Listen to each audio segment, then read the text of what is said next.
Okay, so welcome guys sa panibagong episode na naman ng ating Project Budget Rig, no? Pero ngayon, yung ating Project Budget Rig ay hindi muna natin siya yung main concern natin. So, ang main concern natin is itong aking lumang, o yung dati kong mini PC. Kasi ngayon, di ba, may inalis ako na NVMe SSD doon sa ating budget rig, yung kasama niya nung kinuha natin. Ngayon, hindi siya nababasa dito, no? So, titingnan natin kung magagawa ko ng paraan. Ang na-try ko pala ngayon is i-reset pa lang yung kanyang SSD. So, yan nga, hindi siya nababasa. Yan yung lumalabas ngayon.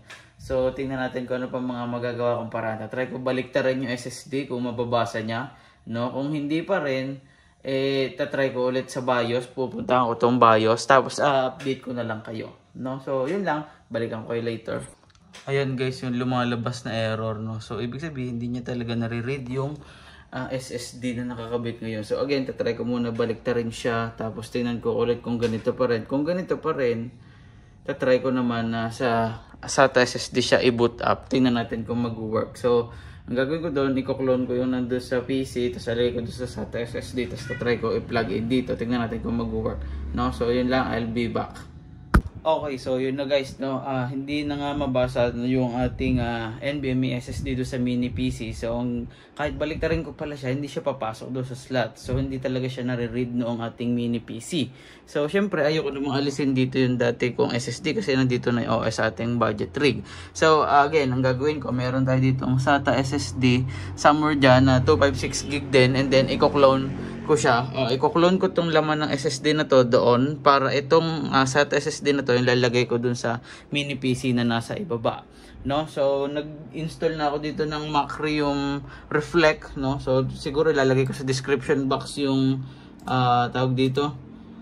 Anong tawag dito? Ilalagay ko sa description box yung link, tapos i-download nyo, register kayo, download nyo yung free trial, tapos ito isi-set up ko lang, papakita ko sa inyo kung ano yung mangyayari sa kanya, paano siya i-back up. So this is going to be my first time din, so sabay-sabay tayong kabahan. Let's go! Okay, so ito na guys, may dumadaan ngayon na nangangampanya, kaya medyo maingay, pero yan, nabuksan ko na yung Macrium Reflect 10 Home. Tignan natin kung kita yan. Basta ilalagay ko dyan yung link sa baba, no? Tapos 30 days trial lang naman to. So hanggang May 5 lang siya. So tatry ko ngayon, i-clone ko to ang aking disk 1. So this is going to be yung may OS ko sa tingin ko, no? So i-duplicate ko siya, no? Clone this disk, no? Tapos select a disk to clone. Ano, baka magkamali ako dito guys. GG. Pero tingin ko tama naman tong gagawin ko, no? Kasi ito yung OS, no? Cancel ko nga. Nandito yung OS ko. So, ito yung tama. Ito yung SSD ko na maliit doon. Yung NVMe. So, ito yung SATA. No? So, lakas ng loob, pati bayan ng dibdib. No? So, ito yung destination. So, ito siya. Dito natin siya ililipat. Yan yung Adata. Yan yung pangalan niya. Hindi ko alam kung nababasa nyo. Pero I think basa naman dito sa camera. No? So, erase disk ko muna to. Ayan. Tapos, ilagay ko to isa-isa, copy. Ayan. Ayan, so kasya naman siya. No, so ayan, ganun lang, hihila-hilahin nyo lang pababa. Tapos dapat siguro sunod-sunod din siya. So again, yung data ng SSD na to, yun yung data na galing do sa mini PC ko kasi doon nga siya nakakabit before. So supposedly dapat kapag nilagay ko tong SATA SSD after nito, maging okay siya. So i-next natin. Ayan, hindi ko siya i-schedule. So, next ulit. Tapos, yan yung mga gagawin niya. No? Power saving, no. Email of success, no. Ayan. So, pati bayan ng dibdib na lang to. No? So, yan. Finish natin. Tapos, magbaback up na siya. So, pag inokay ko, magsisimula na yan. Let's go. Clone started na. Warning, the following doors will be overwritten. Yan yung Adata SU. So, yun yung tama. Confirm. Sorry. Check. Continue.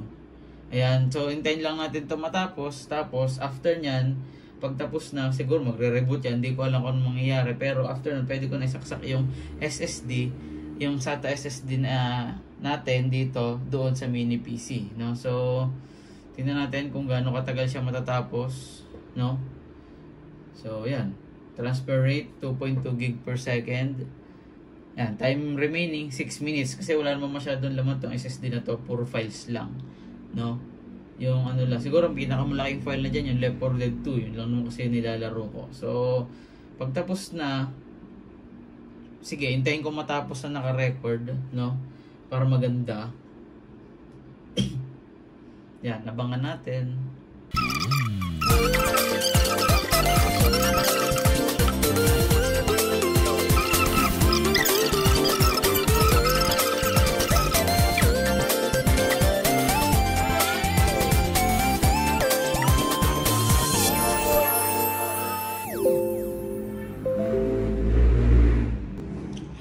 So, ayun guys, katatapos lang niya. So, it took only 6 minutes, no? Kasi nga, wala naman masyadong files yan. Tapos, lumabas na rin dito sa file manager si local disk D, no? So, siya yung ating SATA SSD, no? So, nandito local disk C, yung ating OS. Tapos, yung local disk D, ito yung ating SATA SSD. So, pwede ko na siya ngayon i-eject, no? So, try natin kung magiging safe ba, no? So, okay na, i-close ko.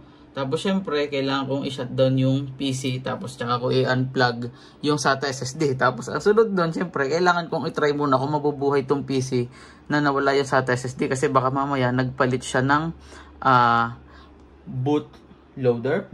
Basta gano'n. So shutdown lang natin.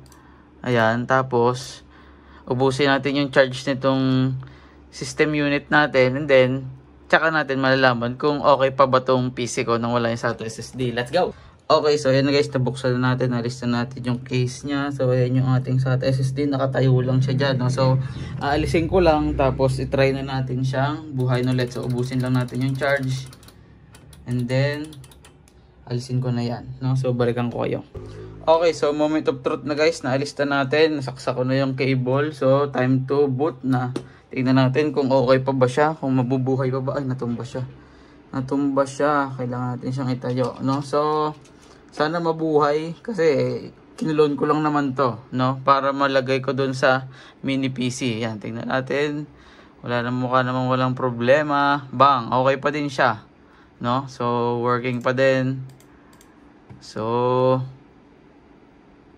tingnan natin. O, yun, isa na lang. O, dito sa ating hard disk Sentinel, isa na lang. Ayun, lumabas. Macrium Churu will expire in 30 days. No, pero dito, ayan, isa na lang yung lumalabas. Kasi nga, inalis na natin yung SATA SSD. Ayan, so 96% okay na okay pa tong SSD na galing sa mini PC. No, so yun. Try ko muna ikabit to sa mini PC. Sama ko kaya, baba muna ako. Ikaw, shutdown ka muna, no? Kasi working in, ano ka naman, perfect condition. So, shutdown ka muna. Baba tayo, tara na. Okay, so yun guys, nandito na tayo sa mini PC. Dito ko siya sinetap muna sa ibaba. So, ang pinaka-worry ko, ito. Kasi tingnan mo naman yung naghahawak sa kanya. Ribbon lang talaga, ribbon cable lang.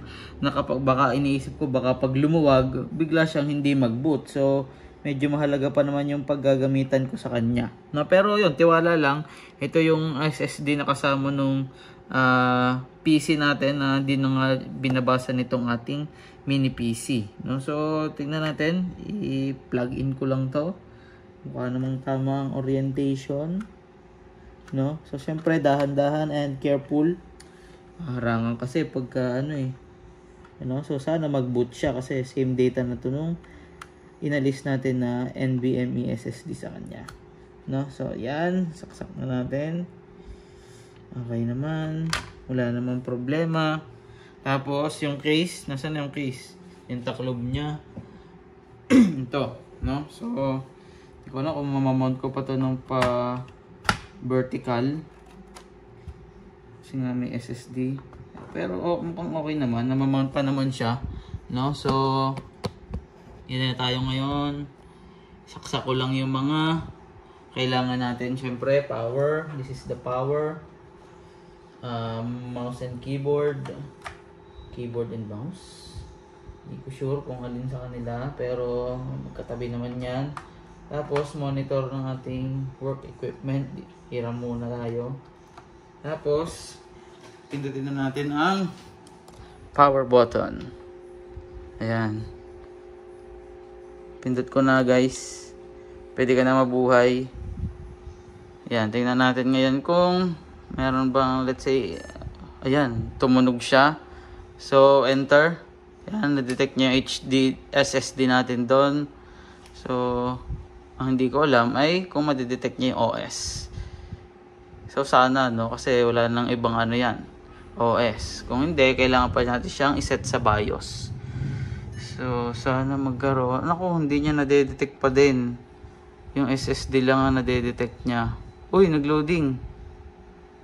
Tingnan natin kung ano magiging result. Op.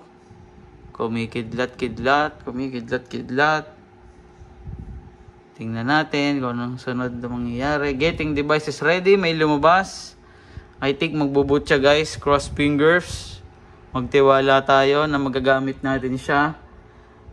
Uy, nag-itim. Anong nangyari? Uy, nagbukas. Naklaw natin siya successfully. Let's go. Napakalupit, guys. So, basic lang pala, no? So, lahat ng data ko ngayon na nandun sa SSD, sa PC ko, nandito na rin siya, no? So, sulit yung pag-download natin ng trial version. O, diba? Ayan, no? Mainit nga lang siya, 46 degrees. Pero, at least, magagamit natin siya, no? So, health 67%, medyo delix. Pero, at least, yan, nagagamit natin siya. So, wala siyang wifi ngayon. Kasi nga, yung dongle ko nandun sa project budget rig natin.